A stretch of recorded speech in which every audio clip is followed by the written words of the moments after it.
Welcome to Beyond Broken Hungry. We understand the struggle of juggling your career, relationships, nutrition, fitness, and finances while trying to pursue your dreams. And, stay sane too. We're here to make that both simple and fun for you. In this podcast, we interview a variety of wellness experts to share their expertise with all of us and make this journey we call life just a little bit more balanced. We're stumbling towards wellness right alongside you and are so happy to have you with us on this journey. So, with that in mind, let's jump right in to this week's episode of Beyond Broke and Hungry. Welcome back to another episode of Beyond Broke and Hungry in season 2. We're so excited to be back here. I am one of your hosts, Dara, and then we've got Ellen Hogan, who I guess could say her own name if she really wants to. Too late, Dara. You stole my thunder. Awesome. And we're, the premise of season 2, basically we're doing a lot of focusing on nutrition and attention on nutrition. And we're talking to some really great people who are doing a really great job in the social realm, in their personal lives, and with the community that they've created to help following nutrition and healthy lifestyles. And we are so blessed and excited to have Saterra here with us today. I actually met her through social media on Instagram, and just really loved her energy and loved all the tips that she was giving her followers and things like that throughout the days. And just, really loved her enthusiasm and her spirit, and got to talking with her and was like, oh my gosh, you'd be perfect to be on our podcast. So I'm so excited. Thank you, Saterra, for being with us today. Awesome. Thank you so much. This is so fun. Yeah, I remember connecting with you really well right off the bat, sending voice messages and stuff. So it was so nice having that positive attitude through lockdown and everything. That's when we first met. Yes. What a time 2020 was. Yeah, it's been a roller coaster. Like, I'm kind of really glad that it's winding down. And I mean, by the time we post this, it'll be 2021 already. So hopefully the world didn't end. Hopefully everybody's listening to this and, and we're on the other side of all this craziness. Yeah. But yeah, so no, it was a crazy wild year, and a real challenge, I feel, for a lot of people, physically doing, keeping that lifestyle nutritionally. Obviously gyms were closed, travel kind of just completely stopped, like going to restaurants. But so there's almost this good thing about this lockdown because you can't really go to a restaurant. It's not as easy for you to access these foods that are like not so great for you, or, hiring your cholesterol and things like that. You kind of have to figure out a routine that works best for you at home. For sure. You have to be a little bit more creative, right, with the foods that you're eating and trying new things and buying stuff at the grocery store that's actually good for you. So Exactly. So before we get into the nitty gritty of nutrition and everything, I would love for you to tell our listeners a little bit about yourself and, how you are the way you are now. Cool. Yeah. So little old me from very small town in northern Alberta. I am 22 and I've been on this nutrition journey for about 4 years, trying out the vegan scene, and now it's become my entire lifestyle, and it's amazing. I've kind of built my career around with my partner and boyfriend, Dan.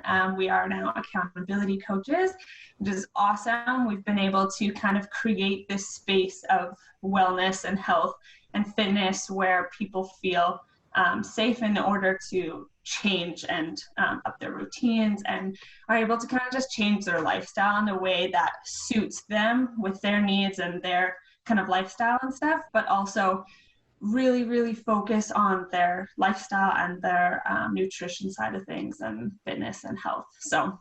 So what does that look like? What is the kind of relationship that you have with your clients? Yeah. So everything, especially now because of COVID and all of that, we aren't able to meet up in person, and a lot of our clients are actually internationally. So everything's completely online, and we'll do things through all of our calls through Zoom. So what we do is we reach out to clients. A lot of them is close family, friends, and people that we know through our social media pages. and we'll get on a call with them and we chat. We basically they get a structured meal plan, fitness plan, morning and evening routines, and we sit down and we talk about what their goals are. And we've done it in a way, the program's super fun, where it keeps them motivated through incentives. So at the beginning of the month, we will talk about one of their goals, something they want to hit by the end of the month, whether it's losing a certain amount of weight or trying out vegan, like cutting out meat or pop or whatever it kind of is, just some sort of goal. And we give them an incentive at the end of the month, like whether it's some sort of supplement or something. We gift them with something that we think will be beneficial for their journey. So that kind of keeps them motivated to keep on going with their goals and stay accountable. Very cool. Mm-hmm. So when were y'all able to because I know in the conversations we've had over the past few months, this was something that you guys were building. And I know that you were saying it was like an idea that both of y'all have had for a while. So how were you able to bring this business and create this platform and gain these clients?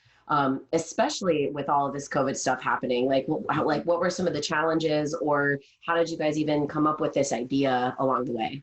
For sure, yeah. So when we started our social media page, it was mostly for travel. We were traveling a lot. We wanted to be like travel couple, and mm-hmm. We tried to just get into the industry of working from our laptops, working from our phones. We wanted to be entrepreneurs in some sort of way. So it started off as a travel page, and then because we were both vegan and we started posting vegan food and it started just becoming a thing, we saw that our audience liked that, and we kept going more and more and more. But when we were really wanting to take things seriously with, okay, how can we make a business out of this? We want to just really hone in on helping people and do it so we could take advantage of the social media platform and our knowledge and kind of use it that way. Mm-hmm. So when everything hit and like COVID and everything, we had to come home. Dan went back to England, I came back to Canada. This was our chance to build. We had free time, lots of it. No one was going anywhere. What can we do? So we invested in some coaches and we got on a Mastermind program. And in the Mastermind, they helped entrepreneurs like us who wanted to start their online business and journey and didn't really know where to start. So we got on with them. There was 11 of us from all around the world, which was really cool. We got to meet a bunch of new people, all on Zoom, just like this, once a week for 3 months. And we just, with their help, we built this huge structure, I guess, of years long plan of what we wanted to do. And here we are. So once the 3 months was over, the Mastermind, that was kind of like our launch date. And we've just been kind of winging it ever since. Right on. It's like kind of adulting, right? Like you just kind of figure things out and hope no one yells at you along the way, step by step. So if you're in Canada and Dan's from England, how did you guys meet? So Dan was in the military and he came over to Canada for 6-month period as like one of his deployments. And where his base was only 3 hours from Banff. And at the time I was going, do you guys know where Banff is? Beautiful Rocky Mountain area in Canada. You should look it up. It's really gorgeous. And so I was going there a lot with my friend at the time because it was a hot spot. We were only like 3-4 hours away. So we would go all the time. And it was her birthday weekend. And when we went out that weekend, then he went on a boys' weekend on his last weekend in Canada, and we met on a night out. So it was really kind of bad timing. Right. What do you think about it? Yeah. It was his last weekend, his last weekend of work kind of in Canada, and then he was leaving the following like Monday. But I had a chance, at least we started talking, and I had a chance to go see him right before he went back to Germany, which is where he was working for his whole military career. And then we ended up a month later, I went to Europe with the same girl I met her with. We met up then we did long distance for 6 months, I want to say. And then over that time, it was kind of just decisions.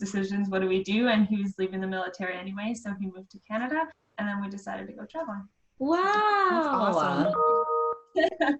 That's so cool. What a great love story. I love that. You gotta love those military men, girl.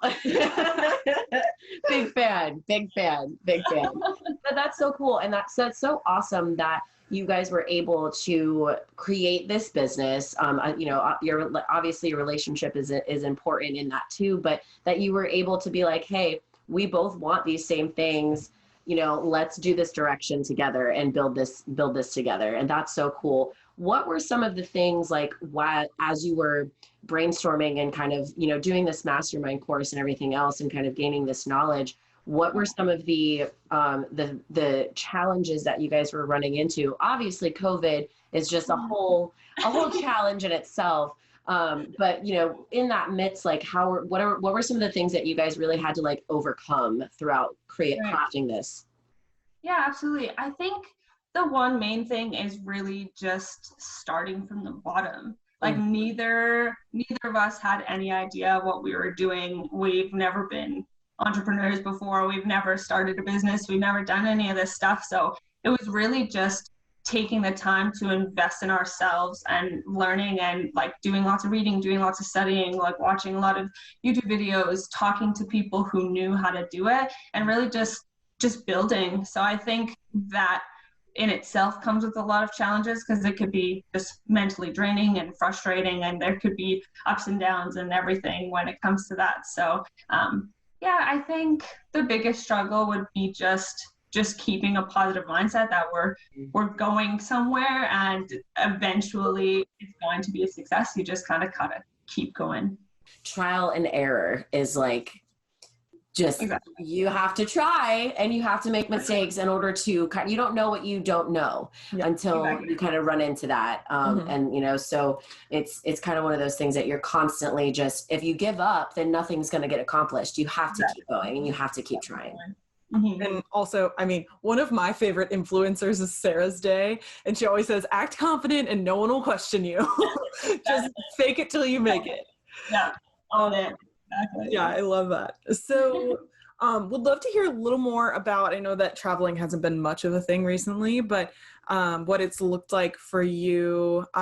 We haven't talked too much yet about your being vegan, but like, how has being vegan been with traveling? Like, I know it's really hard, especially going to different countries. For sure. Yeah, absolutely. So I'll just say kind of where I've been and the different struggles kind of in each place. But we started out in Southeast Asia. So we did kind of most of it, Thailand, Cambodia, that kind of thing. And to be honest, being vegan there was really hard. We didn't do it full time there, just because we would have, the only really option would be like rice and vegetables or that kind of thing.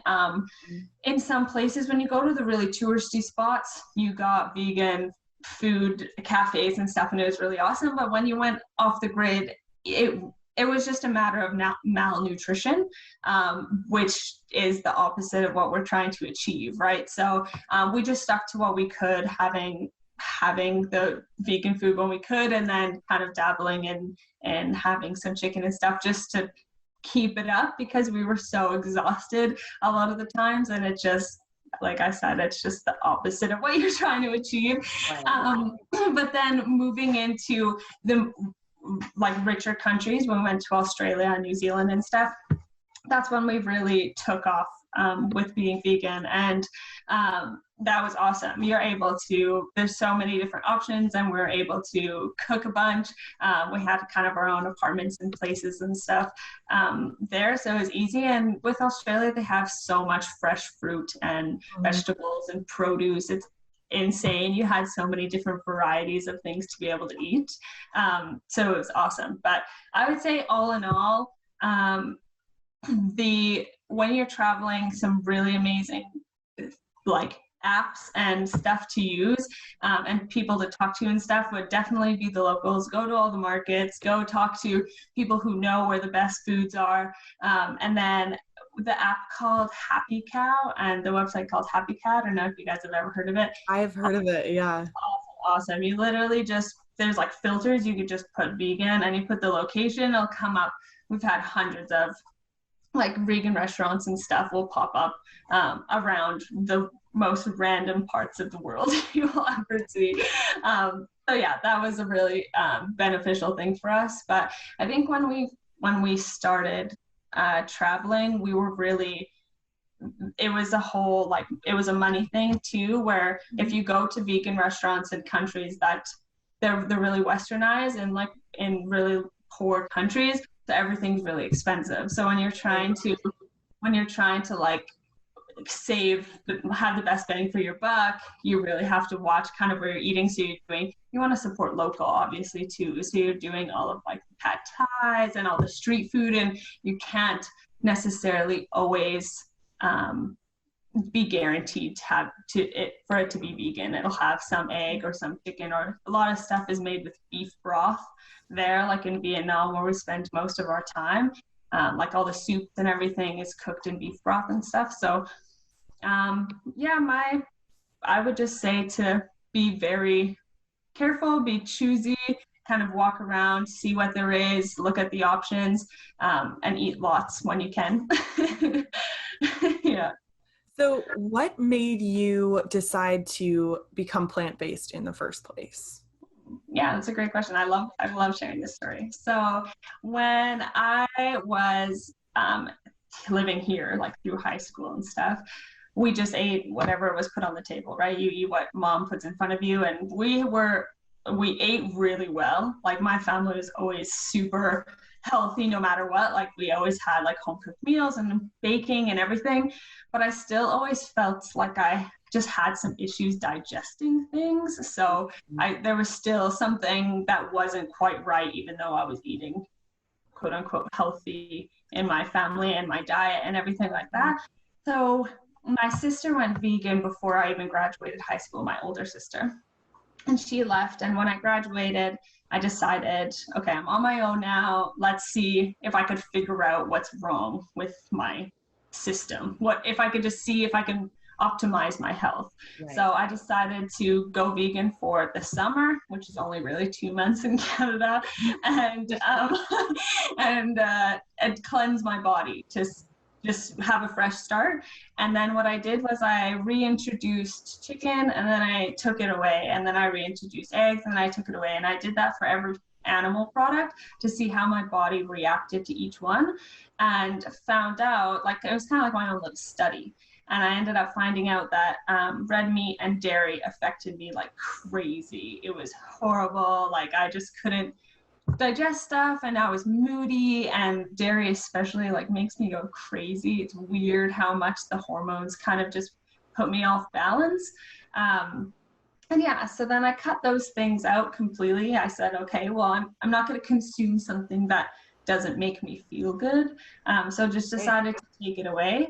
And then slowly over, now it'll be 4 years, over the past 4 years, I would say from the time I decided I was going to do that study till I cut everything out was about 2 years.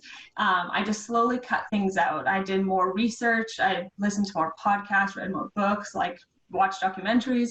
And the more I learned, the more it kind of put me off of animal products to begin with, and just tried to. I was that person that said I would never be vegan, or I'd never cut out meat, or I'd never stop eating cheese. I was one of those people that said that. It was just kind of based off of research and like actually listening to my body that made me decide to cut them out, because now I feel just the way that I feel makes it all worthwhile, being vegan versus eating animal products. So with all of that, are there still, I'm always curious to know if there are still like things that you crave and that your body's like, man, I could really go for some chicken nuggets right now. Like, is that ever something you run into? Or like, I really want cupcakes. I wonder that too, because I've had vegan chicken nuggets and they do not fulfill me the same way. So, like, what is the draw there? Totally. I definitely remember you posting that. I just were following you. I was like, yes. I tried them. I was like, not awful, but I don't know. Then again, the meatless meatballs at Aldi are better than their regular meatballs. Those are pretty good. They are dope. Really Highly recommend. For sure. So, yeah, like yes and no. So when I first started, I was definitely craving like chicken or like a milkshake or something super delicious. But now it's come to the point that because, how do I explain it? We cook all of our own food. We're mostly plant-based. We try not to buy processed, like even vegan meats or cheeses or whatever. We try to stay away from it. And the amount of flavors and spices that we put into our dishes, they satisfy those needs, and you're able to create exactly what you're craving into a vegan version. So if I was craving a milkshake, I'd make a vegan milkshake. If I was craving pizza, I'd make a vegan pizza, you know? So it kind of just, especially transitioning, that's the easiest way of doing it. If you're really craving something, look up, there's so many YouTube videos, so many Instagrammers, so many everything that just like the best vegan milkshake ever, you know? You'll come up with the recipe, try it, and you would maybe fall in love. Sometimes it takes a bit to get used to, but what we've noticed, and like Dan says it all the time, well, after a really big workout or something, he's like, man, I could really go for like McDonald's, you know? But it's not the McDonald's that he's craving, it's mostly the salt, because he's just done like a big workout, so his body's really craving those salty foods, but in his brain that still like relates to it. Right. It still translates as McDonald's. Yeah, exactly. So it's just like understanding what your body's actually wanting versus, and like giving it what it needs, but in a healthier, still tasty version, than kind of falling back to those old habits. Yeah, I actually just recently did a Whole30 challenge, and I did like it my way. So I didn't really do it like the Whole30 way. I did it like Dara's version. But I did specifically not eat gluten or dairy for the 30 days. And I've been kind of like turned off from dairy products for about 2 years now because of that, the digestive, my stomach like doesn't really agree with it. And I did Whole30 like 2 years ago, and I was like, wow, I feel amazing. And I thought that cheese was like my love language, like before, like prior to that, like honestly, like I literally was like, how am I going to live without cheese for 30 days? My fridge, I do have cheese in my fridge, but because I had some girlfriends come over and she brought cheese, but I don't even buy it. Like I used to make like, you know, shredded cheese nachos in the microwave all the time. That was like my snack or whatever, or I would have cheese sticks as my snack, and I don't crave it. I don't want it. I don't even buy it. Occasionally if I'm at a party and like there's a cheese tray, I'll be like, you know, but like, but it does. I mean, like we had a sub today and there was cheese on it, but it, you know, it's like one of those things where my stomach doesn't feel great. So I like probably 95% have cut cheese out of my diet, and it's amazing. Just cheese and like I use like coconut and almond creamers and stuff like that. So dairy products, just limiting that to the extent that I feel so much better. And like you totally know when you do eat it, your body is like, what is this? Like, I don't want it. Absolutely. It's like a body hangover. And I honestly, coming back to you saying like when there's a little bit of like that cheese platter at a party, take a nibble. We live by that. We are fully like vegan and everything, and we stand by it. But my definition, like what I like to tell people, is everything is in moderation, right? It's just kind of is reducing the amount of consumption of what you're eating. It's just being aware of what you're eating. If you still want to eat meat, just have it once or twice a week. Don't have to eat it every single day, you know? So if you still want those things, have it every so often at the party. Have it, you know, if it's accidentally on a sub that you really want to eat, you know, but it's one of those things that you just being aware of it instead of just consuming it all the time. Right. So I totally agree. Like my people, the vegans might hate me for saying this. my dad and my family were hunters. Like I grew up on like moose meat and elk meat and deer meat because that's what we live off of here in Canada, up in the north. Like a true Canadian. Moderation, like once a year, if I come home to visit my family and my dad has like gone out and killed this animal and like fully skinned it and cut the meat, I know that it's not factory farmed. I'll have a bite, so it's one of those things that is really just in moderation, and it mostly comes from ethical reasons and making your body feel good. It's all just based off of making your body feel good. If you consume something and it makes you feel like you have a hangover, it probably shouldn't be good for you. Yeah. So does your like vegan practices and policies, do they go past food? Like, do you specifically look for like shampoos and like household products and just things like that? Like, does being a vegan extend to that as well for you?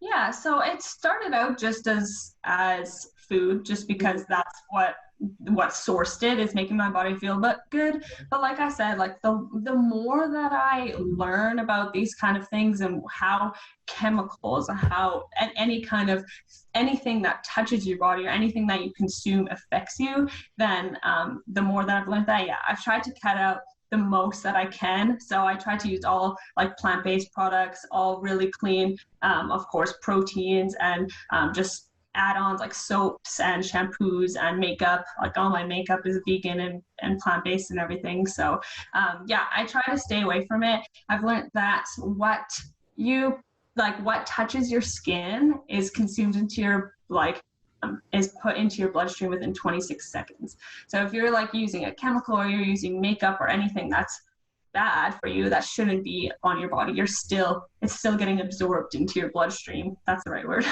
I try my best really to stay away from anything that's going to harm me, even if that means in my surroundings as well. Like instead of using air fresheners, I have a lot of chemicals, using a diffuser with essential oils, just little tiny switches, and over time it just becomes better. It affects all these things, affect not only your body and like digestive wise and how you feel, but also like mental clarity and brain function and just overall, you have so many different systems in your body, they all need to be taken care of. Right. So some things I hear sometimes from people that are like the I'm never going to give up meat type of people is that, if I go vegan, I lift. I'm a CrossFitter. I'm an Olympian lifter, or I work out all the time. How am I going to get this fuel if I'm vegan? So I need my protein. Right. And you're constantly working out and keeping that balance of this mind, body, soul, thing that we're all trying to achieve. So what is your testimony on being somebody who is active, who has switched to this lifestyle? Yeah, right. So personally, I find I am so much more awake. My energy levels are up here. I feel stronger. I feel lighter. I feel clear. The sole fact that you need protein, to lift weights and build muscle, there's like plants are protein. That's what it is. And that's, you need a lot of it, yes, but that can come from either or. It can come from animal products or plants. And I've been able to I can't necessarily say when I was eating animals and I wasn't a vegan, I was playing sports all the time. I wasn't necessarily like lifting weights, but I was an athlete. I was doing everything and anything. I was busy all the time, but I was exhausted constantly. And I was so tired. I wasn't necessarily hitting your goals as fast as I wanted to. Whereas when I'm vegan now, and that's my goal is to be fit and healthy as best as I possibly can, it's so easy to keep weight down and build muscle when you're on a plant-based diet, because you don't have those extra fats, all the high salt, high sugar, high carb, things that you're consuming on top of that protein. So it's to me, so much easier, more energy. You're able to just, clearer, just so much clearer, and you're able to use plant protein. It's just as easy as using animal protein. Right. Yeah. I know a lot of people do struggle with the quantity of, like, there's not quite as much protein per, gram Sure. in some plant-based products. So what is like a really good, like, one of your favorite recipes or favorite foods to get some really nutritionally dense, high protein foods into your diet quickly, like after a workout? Yeah, okay. Right after a workout, I would definitely have a protein shake, because that is going to hit that protein synthesis like right away. And again, that's using clean protein. But in terms of really nutritious, really high in protein meals that I absolutely love and will eat every single day is oatmeal. That you could bulk out oatmeal and putting it into like peanut butter and all of your different kinds of hemp seeds, cheese seeds, and nuts, all that kind of stuff. Those all have so much protein in them, even though they're such tiny little things. So bulking out a big bowl of oatmeal will have so much nutrition and so much protein. Stuff like tofu scramble, if you make it just right, it's so delicious and perfect, and it's high in protein, so many nutrients. Yeah, you get all of your protein from chickpeas, beans, lentils. You could do anything from salads bulked out with any kind of topping. The best thing that I tell people would be just put protein in every meal. That could be a sprinkle of seed, that could be a can of beans, that could be anything. Just try to get it anywhere you can. And then I personally will add those protein shakes into my day too, having smoothies, adding a protein, having a protein shake right after I work out, all those kinds of things. They're simple, they're delicious, they don't have any of those extra things on top of it. It's just the protein. Mm-hmm. Very cool. One thing I personally I have to be careful about, and this is like sort of on the protein topic, which just made me think of it, is I know some women, like my mom had estrogen positive breast cancer, and so I have to be really careful with soy-based products, because soy has like a natural estrogen to it. And so I'm always like, one thing that would kind of keep me from going plant-based is tofu and tempeh and edamame are some of like the best forms of really dense, like vegan protein. There has been, I know that there's been a lot of stuff, like things that have come out that said that soy protein has a lot of estrogen and it's not good for women and everything. But there's been a lot of studies that have come out that the type of estrogen that is in soy is a plant-based estrogen. It's not the same as like human estrogen, so it doesn't actually affect it. Soy actually reduces like the risk of cancer versus upping it. It's just kind of, it's where it's because of media, it's really hard to kind of dictate what you say and everything and what you hear and all that kind of stuff. But I heard the exact same thing. And for me, it was like, oh shit, like I don't want to be eating soy if that's the case. But doing more research, one person, if you guys are wanting to, if you're interested, listening to the Plant Proof podcast, he's amazing and he talks a lot. He gets a lot of doctors and nutritionists and stuff on. And yeah, I was listening to one of them, and it's actually not true, just in case you want to try, but I'm sorry about your mom. But yeah, soy doesn't affect, it actually lowers your risk of cancer because of the different kind of estrogen. It's plant versus human. I guess that's true. We are not plants. I mean, I'm a plant mom. True. Does that count? True. Having that on there, that's awesome. That's so great. So I know we just talked about like a couple of different things that you do for protein wise, some of your favorite recipes, but what are just like, earlier we were mentioning like if you still have cravings, so like what you do with that. So what have you found in this journey of this new vegan lifestyle that you're chasing? What have you found that you actually, that's actually better and tastes better, and like just like your favorite thing that you've recreated now that maybe beforehand you would just kind of go for the original, but now you do the vegan style? That's a good question. I'm such a big foodie. There's so many things that I love. I probably have to say either pizza or burgers.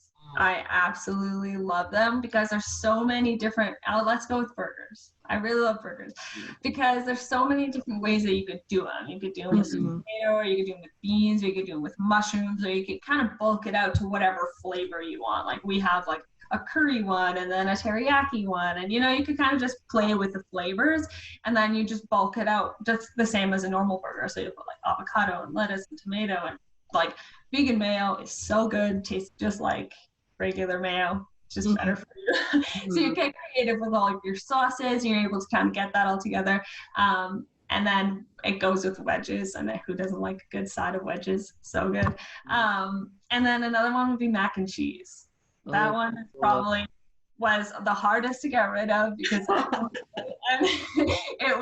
it's really easy to recreate delicious cheesy flavors and sauces and stuff. It's just getting creative with how to make it. It's really just doing your research. That's how people fall off the bandwagon of being vegan, because they're like, it's really hard, but it's hard because you have to do the research. But once you kind of know what you're doing, it's so easy. Just like learning a new language, right? You just gotta kind of learn it, and if you're really willing to try, then you'll get to that point eventually, and then it's smooth sailing.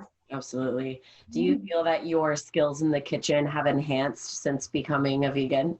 You have to, and that things, and you have to just be more creative with what you buy and the things that you use. And it was really awesome actually, because my mom, she's been on and off vegan. When me and my sister are home, like throughout COVID and stuff, she just ate what we ate. And it was crazy how much of a difference. She would always tell us, like, your food is so flavorful, because she's so used to having like chicken and potatoes and like just the regular things that you have. But when you actually start to think about it and add spices to your food, like you could put so many and as many as you want in whichever diet you're in. But with being a vegan, you kind of just explore that more because you're already into making different sauces and everything, that it just becomes your palate just expands, and it just becomes a explosion of flavors in your mouth.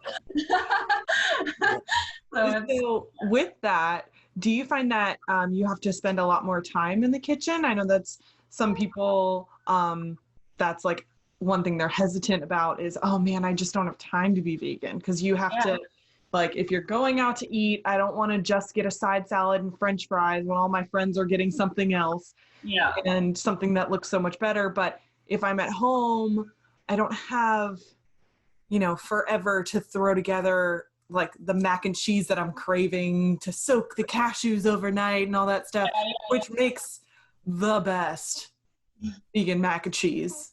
Yeah. We need to make it soon, Dara. But yeah, so what are your kind of thoughts on that?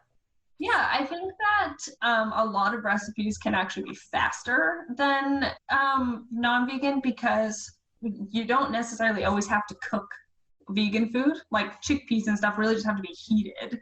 They don't necessarily have to be with meat. You have to cook it all the way through without getting salmonella, whatever. So it kind of becomes, it depends on your recipe. If you're going to be doing the mac and cheese, if you want it, then you're going to have to probably soak the cashews for an hour, and that's going to be your only time consuming part, because the rest is just throwing it in a blender, cooking the pasta. So it is quite simple. It just really is a matter of thinking about it and stuff. Like when it comes to making regular meals that doesn't have to do all the sauces and stuff, I find it even faster. It's just slow when you don't know what you're doing. Right. Well, I guess that's the same excuse for just a healthy lifestyle in general that people can sometimes have, like, oh, I don't have time to cook 85% of my meals. Yeah. Well, if you're prepping and you're making it a priority and it's something that you are, passionate about or want that lifestyle, then you're going to make that time. And, really maybe it's only an extra 45 minutes a week that you really need to dedicate to cooking. But you make time for what's important to you, right? Right. If you really want it, you're going to do it. And if you don't want to do rather do. It's just one of those things. Like, it depends. Do you care more about your health, or do you care more about the things that you have to do because you don't have to eat? It's just one of those things that whatever you kind of put your priorities on. Yeah. On that note, going off of that, what are some of the things that your clients that you and Dan have been finding and meeting with and talking to? What are some of what is a question that maybe reoccurs a lot that you guys are kind of consistently answering, or that people are they're asking you? And it could be maybe one or two different things, but is there even something that people are coming to you and specifically asking because they don't have knowledge on? And Right. Is it a vegan related question, or is it just like a nutrition in general question? Right. I think mostly it's not necessarily questions that we get asked, but it's more so like, how can I lose weight, or how can I they're more so they've seen Dan's journey of weight loss. I don't know if you guys seen it, but Dan went vegan after he met me. He decided, I told him, I was like, this is something that is important to me, and he went vegan overnight. And from the time, really crazy. When I saw him, he wasn't a vegan. And then when we did our 6 months of long distance, he had lost, I don't remember the number now. I think it was something like 40 pounds or 50 pounds or something. In the time that he does it in kilos, and I get the numbers confused, but within the 6 months, he had lost all this weight. And basically the next time I saw him, it was just like he had nothing left in terms of, he had lost a lot of muscle too, because he was still in the military and not really eating properly. He didn't really know what he was doing. So he just kind of went vegan, but wasn't eating it properly. But that's what we teach people when they want weight loss, and as quickly as Dan has it and stuff, we really just make sure that they're doing it properly. They're not under eating where they're going to lose too much unhealthy weight. They're doing it in a slow, healthy way where they're still incorporating exercise, but they're still veganism is hard and kind of weird in some ways, because you could do it really wrong and it could be really unhealthy. And you can't, not all vegans are healthy. There's still so many processed foods and everything that's out there, and you just have to do it right. And that's why I think the main question, I kind of rambled a full circle, just teaching people how to do it right. And that's where people come to us for, if they wanting to try vegan and wanting to lose weight, that's where they don't have the knowledge necessarily to do it properly, and they don't want to have those kind of trial and errors, where we're able to just be like, here you go, here's a meal plan, there's every single recipe has every single amount of calories and everything that they have, all the calories they should be consuming to lose weight, on a healthy basis, full meal plans, exercise routines, everything. So it kind of just helps them do it properly instead of failing. I guess it's just like having a coach, right? That's exactly right. You don't want to do the trial and error. You just want someone to be like, I've done it here. This is how you do it properly. Right? Yeah. Let them skip a few of the steps at the beginning. Make it easier for them. Absolutely. Yeah, exactly. That's what they hire you for, right? Exactly.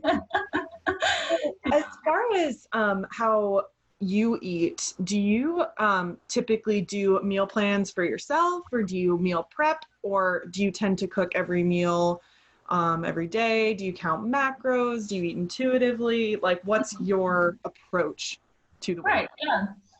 So mostly, because when we started with our first clients, we wanted to be with them and kind of have our own schedule. So we're all in this together, so that the last few weeks have been really structured, and we've been counting all of our calories and stuff just to, when we're in the mindset doing it ourselves, we help our clients better, right? It's just one of those things that you're kind of all in it as a team and group effort. But other than that, so yes, we have been meal prepping and counting calories and making sure we're doing everything right. But outside of this program, when we don't have, before we started and everything, it was really just intuitive eating. It was eating when you're hungry. It was making sure that it's healthy meals. We kind of have been in a kind of get in a rhythm of having your same meals, you know, every week. You guys, everyone does it, right? You kind of find your in a groove, kind of rotate through them. right? So it's just a matter of when we were hungry, okay, what we have our however many lunch options, breakfast options, dinner options, let's cook one of them. We always have the same kind of groceries. But since we've been doing more so recipes and trying to push out different kinds of content for people, we've been exploring different recipes and foods, which have been really, really nice. But I'd say we plan about a day in advance. And the reason why we're calorie counting is just because we're working out way more often than we have been lately. Like we're working out twice a day. So we do HIIT in the morning and strength training at night. Wow. So we're trying to really make sure, because when I started counting my calories, I realized that I was under eating. So now that we've been upping our exercise, I want to make sure that I'm hitting those calories. So in order to do that, there's time where I need to put in a little bit more work to be able to see what my, because it's all a feeling. So once I know, okay, I have to eat just over 2,000 calories in order to kind of keep my body weight, then once I do that for 2 weeks and I know that's 200 calories, my body I'll be able to feel it then, you know, so then you don't need to count them anymore. You kind of know what that rhythm is. So it's just a matter of teaching yourself and be able to help other people then do it afterwards. Right on. Is there anything that you want to make sure that people know about, whether it's veganism, about, you know, the program that you and Dan are doing, just any last little tips or tricks of the trade that you can share that maybe we didn't think to ask about? Yeah, I just want to say, listen to your body and do things that are right for you. And if you want to live a long life, then start thinking about taking care of your body right now. Try cutting things out, even if you don't think that that's the problem. Try changing things up, work out, move your body, just do what you can to be as healthy as possible, because honestly, the really, really small changes make a huge difference mentally. And it's crazy how much people don't educate themselves, and how we've been so brainwashed to think that this is a healthy lifestyle, the way that society is kind of going with McDonald's as a regular. It's just really crazy.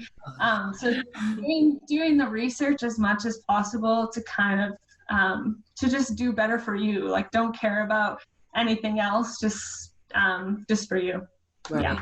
Very cool. One of our last questions, it's going to kind of our overall theme of our podcast in general. What does balance mean to you? Balance would be happiness. So whatever that means to keep you happy, eating the right foods that is going to keep you going, fueled. For me, that's plants, whatever that looks like for you, just making sure it's healthy and it's balanced. The word of the day, exercising, moving your body, making sure that your body's filling up with endorphins, it's feeling good, it's moving, it's strong, it's healthy. Doing things that are super fun, that make you laugh and make you feel silly, and just let you switch off for a little bit, and learning. So just keeping your brain always turning and trying new things, and just do things that make you happy. Yeah, awesome. I love that. Balance is happiness. I love that. I love it. Cool. And finally, so what does nutrition mean to you?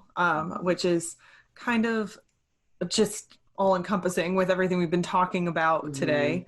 We want to see if everyone has a different definition of nutrition, just as everyone has a different definition of balance. Yeah, totally.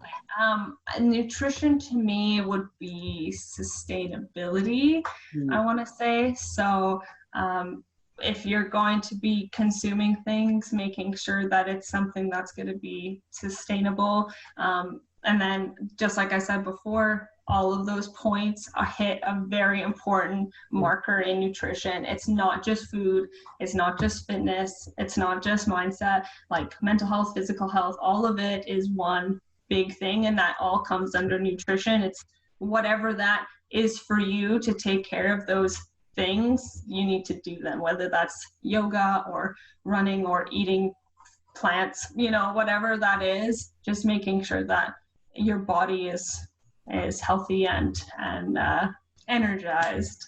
Right on. Well, thank you so much for taking the time to talk with us, give us some tips about being vegan, sharing some of your secrets and your journey with it. Before we go, how can people find you on social and your website if they want to reach out and check out your accountability company? Awesome. Yeah. So you can follow us on Instagram at SatN, the letter Dan, and then also on our website at www.sat-n.com. Awesome. All right. Well, awesome. Thank you so much. This was so much fun. I loved hearing your tricks, and I can't wait I need to go on your website and see if you have a vegan milkshake recipe, because I've been thinking about that since you started talking about it. You had us at milkshake. Yeah. Well, all right, cool. Thanks so much. Thanks again for tuning into this week's episode. We really hope you enjoyed it. If you aren't already, be sure to subscribe to Beyond Broken Hungry wherever you get your podcast so you can be notified every time a new episode drops. It would also mean the world to us if you rate, review, and share the podcast too, so more people can join the tribe.